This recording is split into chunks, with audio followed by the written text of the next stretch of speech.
Morning YouTubers, I'm in the bungalow at the moment, weather's not so good, and I'm going to talk about aerials, antenna tuners and a little bit about a TV incident. Now, years ago, many years ago, 20-30 years ago, I was a television engineer or electrical mechanical engineer, and I used to be out in the field or at customers' houses servicing televisions.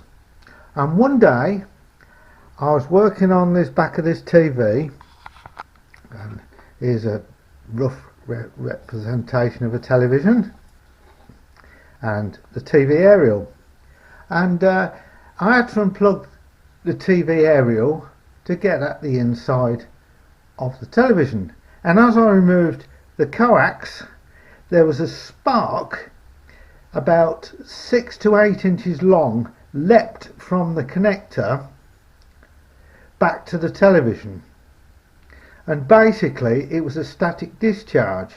Now then, inside televisions then, they were hybrid or they were just valve, they tend to have a live chassis, and what I mean by live chassis, the neutral from the mains is connected to the chassis, which means that the case is double insulated, and the aerial socket, both the inner and the outer of the socket, had capacitors, so there's no actual flow of any static down to the neutral, because these capacitors pass obviously the aerial signal, but they don't pass the DC from the static. And that really scared me, that did. It was quite a spark. It wasn't a lightning strike, it was purely a static discharge. Now, moving on, I'm going to talk about ATUs and balance or unons.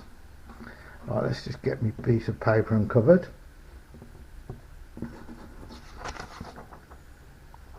Right. Now, with let's uncover it all actually. Right. Okay.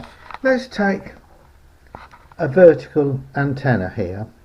A vertical antenna has a loading coil at the bottom, and the output of the loading coil goes to the center of the coax. Okay, so there's no DC path. If the radio is not connected, there's no DC path to earth. Now, with a long wire aerial, it goes to the center conductor of the connector or the coax. Now, what a lot of people don't realise is an aerial in the air or long wire in the air, not grounded, will actually charge up with static electricity. Well, you might say, well, that's okay, because when I plug it in my ATU is earthed, so the static will discharge to earth. Well, if you look at this basic low power QRP ATU, the centre of the coax goes to capacitor, and the screen may be earthed, and the screen of that cable may be earthed, the coax, but the centre conductor isn't. So there's a high possibility of static will build up on the aerial, and it will charge this capacitor with a DC charge. There's no way for it to bleed to earth. So it's possible it builds up that much, it jumps across, and it could then get discharged through the coil in the ATU. But if this is plugged directly into your radio, this could discharge and pop the FET at the front end of your receiver. Right, so the static builds up here, it's in the center conductor. You may be portable operation, you may not have a ground. So you've got that voltage build up on your radio from static. Similar with a long wire aerial. Wind blowing over a long wire aerial, if it's not connected to anything, will actually charge up static wise. There's no path. Right, so one way of getting over this, stopping popping the front end of your radio, is to put a high value resistor like that to earth, 10 megohm. That will stop the voltage building up because it will trickle it away to ground. So even if it's a vertical antenna, you really need an earth on that. Now the same with a long wire aerial. You could put a resistor 10 meg down to earth as well. But if you're using a balun, a 49:1 balun, you'll say, well, yeah, the winding here is joined to the screen. But not everybody uses a counterpoise that is grounded.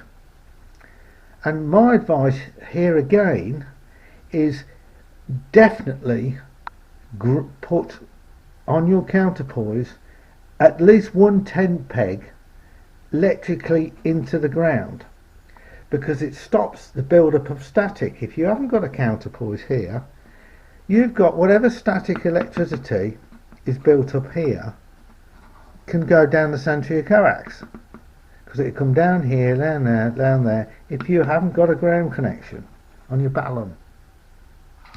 Now you might say, oh, that's okay, I've fitted a spark gap. But a spark gap will only discharge the voltage when it actually physically arcs across. So the best method is to prevent the charge being built up first. And again, you know, you could put a discharge resistor, but it's got to go to ground.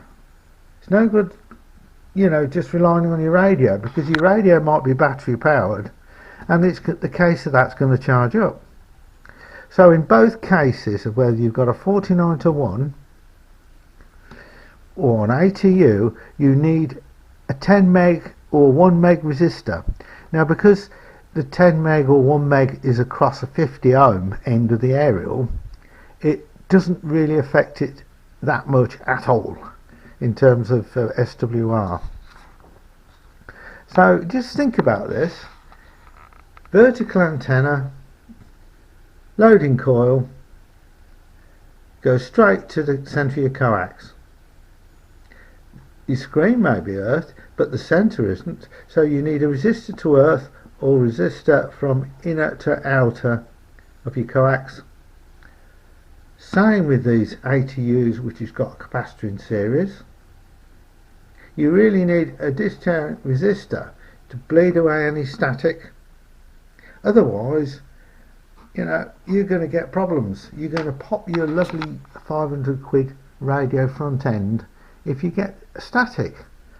Some decent radios have discharge resistors built in them. They may have what's called a gas discharge tube, or it might be a neon bulb across the receiver front end on receive, or it might be a spark gap or something like that. But don't rely on, you know, your counterpoise unless you've got at least 110 peg on one end of your counterpoise wires in the ground. You know, a lot of people use a 49:1 without a ground connection. Dodgy, really dodgy.